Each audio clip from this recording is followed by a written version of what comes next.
Generasi COVID. Ya, buat lu semua orang yang lagi ada di rumah dan kebetulan lagi mampir di video gue kali ini, dan tentunya gue juga, kita ini generasi COVID. Gimana enggak?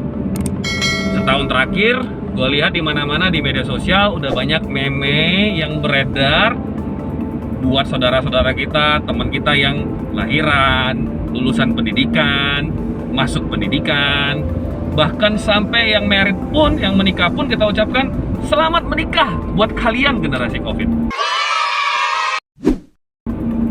Gila kan? Ya tapi itu menurut gua adalah salah satu hal yang keren dan perlu kita banggakan dari netizen Indonesia. Gimana enggak? Dari hal yang sangat krisis dirubah menjadi memori yang membuat kita ingat akan hal itu jadi lebih positif. Ini nggak boleh hilang dari kita. Ini harus yang kita pertahankan. Kenapa? Karena hidup itu sudah sangat berat. Bahkan bagi sebagian orang, hidup itu sudah seantik itu. Iya nggak? Gokil banget gitu. Kenalkan, gue Elias dari Cari Data Production. Bertanya bukan untuk dijawab, menjawab bukan untuk cari pembenaran. Hitam, putih, abu-abu, hanya untuk demi kepuasan hati dan pikiran. Oke, bicara generasi COVID. Menurut gua pribadi, udah bener ya kita sebut dengan generasi COVID. Kenapa?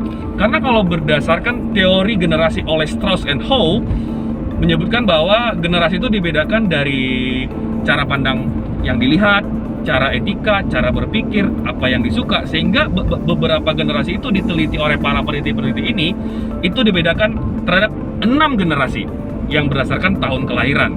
Ada yang namanya generasi tradisional, generasi X, generasi millennials, generasi Z, dan terakhir adalah generasi Alpha. Kali ini gua tuh ceritanya nggak mau bahas lah tentang generasi-generasi ini, karena gue yakin hasil para peneliti-peneliti ini teman-teman sudah bisa lihat langsung di beberapa jurnal, tinggal cari datanya aja, pasti ketemu. Gua mau cerita tentang pandangan gua terhadap generasi COVID itu sendiri. Karena apa? Karena ada beberapa kegiatan-kegiatan atau cara yang sama untuk semua generasi kita. Yaitu apa? Kita kenal dengan yang namanya meeting online. Kita terbiasa video conference online yang mungkin sebelum-sebelumnya kita nggak pernah lakukan itu. Makanya gue bilang generasi COVID ini adalah generasi yang dipaksa percepatannya untuk mengenal informasi ataupun teknologi yang harusnya secara natural kita bisa kenal 5-10 tahun ke depan, dipaksa dalam 1-2 tahun karena alasan kondisi. Bukan gimana ya, contohnya aja bokap gue termasuk salah satu dari generasi baby boomer apa generasi X ya, kelahiran tahun 1960 ke atas. Poinnya bukan itu. 3 tahun yang lalu sebelum pandemi itu gue dan saudara-saudara gue itu udah coba mengingatkan bokap untuk menggunakan smartphone. Tapi apa yang terjadi?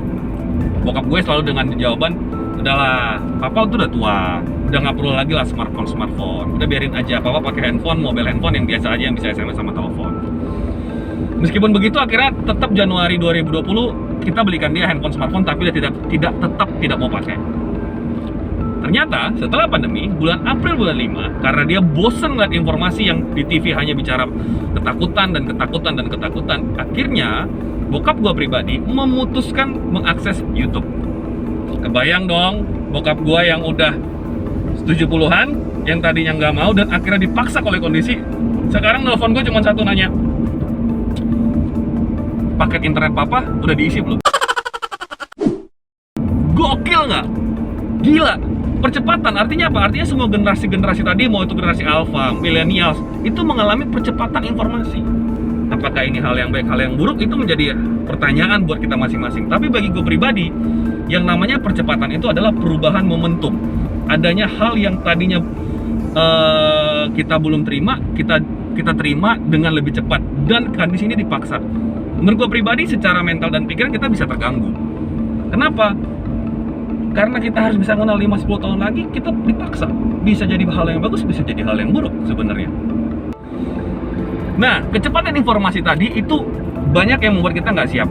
Tapi sebelum gue masuk ke sana, gue mau ngasih tahu dulu kepada teman-teman yang ada di rumah nih, bahwa berdasarkan data bps.go.id, teman-teman juga bisa cari, jumlah rumah tangga di Indonesia yang menggunakan mobile phone atau telepon genggam itu setiap tahunnya meningkat sebelum pandemi sudah menyentuh 85-90%. Kebayang dong setelah pandemi ini pasti bisa naik lagi. Memang kalau dilihat secara telepon genggam itu masih bisa dibedakan apakah handphone yang hanya untuk SMS dan telepon atau smartphone.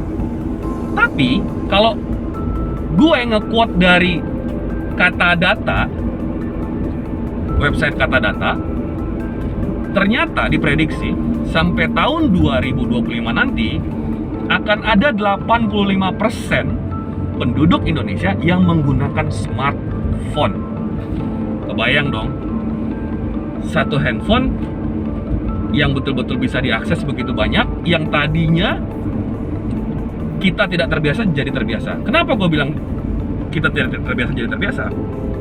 Meeting dibuat online, platformnya ada, orang-orang muda, orang-orang milenial menciptakannya semua. Kita kenal dengan Zoom. WhatsApp merubah dari yang tadinya hanya bisa 4 orang, sekarang menjadi bisa untuk video conference online, bisa 6-8 orang. TikTok muncul, membuat yang tadinya kita stres di rumah sendiri menjadi lebih bahagia. Dan orang sudah terbiasa untuk apa? Untuk ngobrol online, lewat IG Live, Facebook Live, YouTube Live. Ini budaya. Budaya ini membuat kita banyak nggak siap. Nah, ini menjadi poin penting. Poin penting apa? Kultur kita berubah.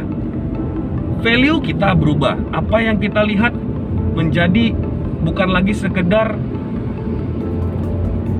informasi saja, tapi hal-hal gaya hidup. Kenapa? Kita bisa lihat cara dapat uang lebih mudah, kita bisa cari di YouTube.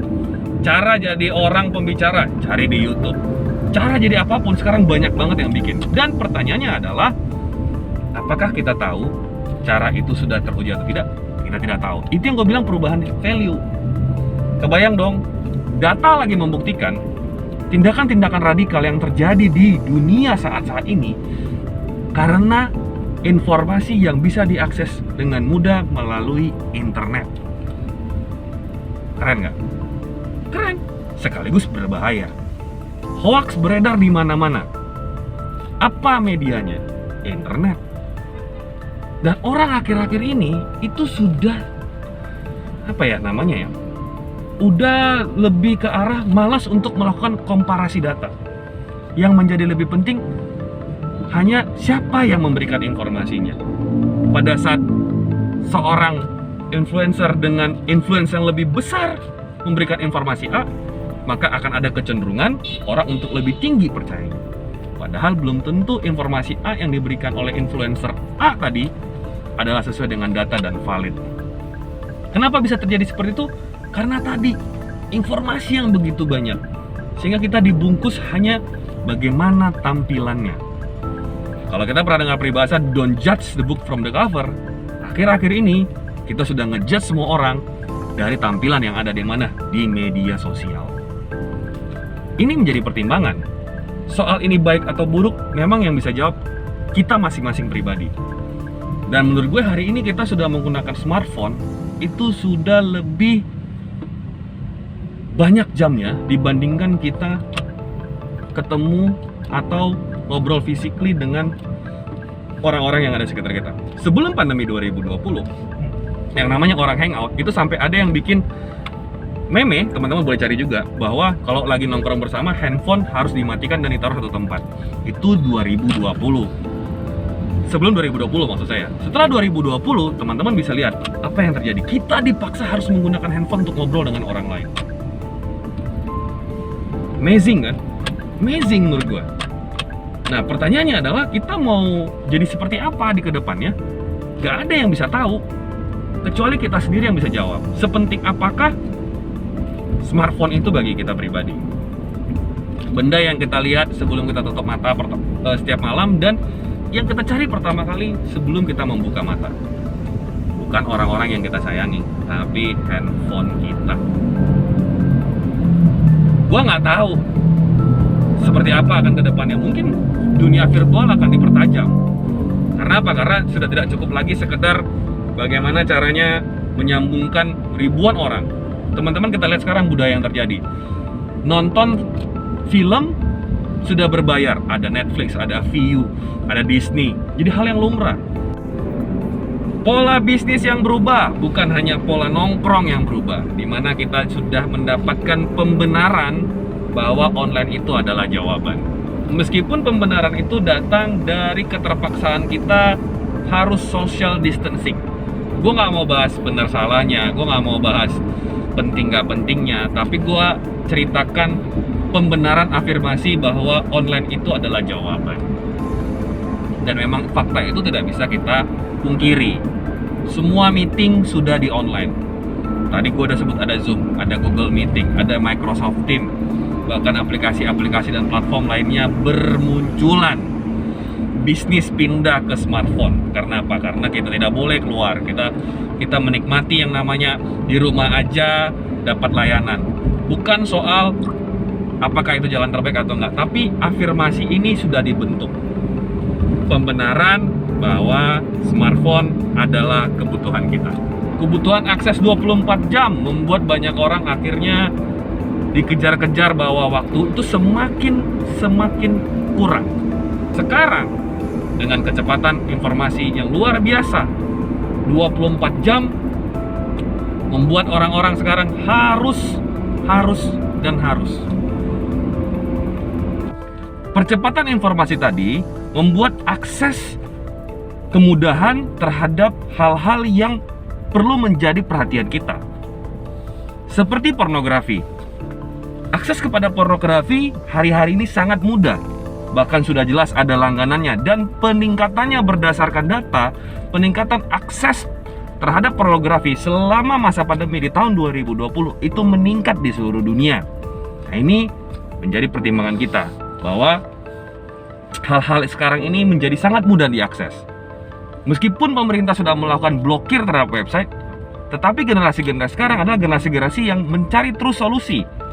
Ditemukannya akses VPN yang ternyata bisa membuka website yang diblok, masking IP address, dan banyak lagi halnya. Kecepatan informasi tidak menentukan kecepatan mental dan berpikir kita untuk menghadapi kondisi ini. Kebenarannya pasti berbeda. Pertanyaannya, kita ada di mana? Seperti apa kita mau membuat hidup kita? Apakah kita akan dikontrol oleh perubahan? Atau kita mengontrol perubahan?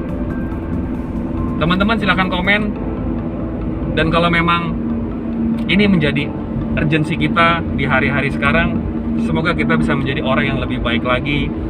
Dengan kita punya pandangan-pandangan yang lebih bisa berani bersuara, berani bisa memberi pandangan, berani beropini, karena opini hak kita masing-masing. Jadi gue tunggu teman-teman, silahkan komen di video kali ini. Dan sampai jumpa. Gue Elias dari Cari Data Production. Semoga video ini menumbuhkan satu hal kritik di dalam pikiran kita. Sampai jumpa. See you di video-video berikutnya.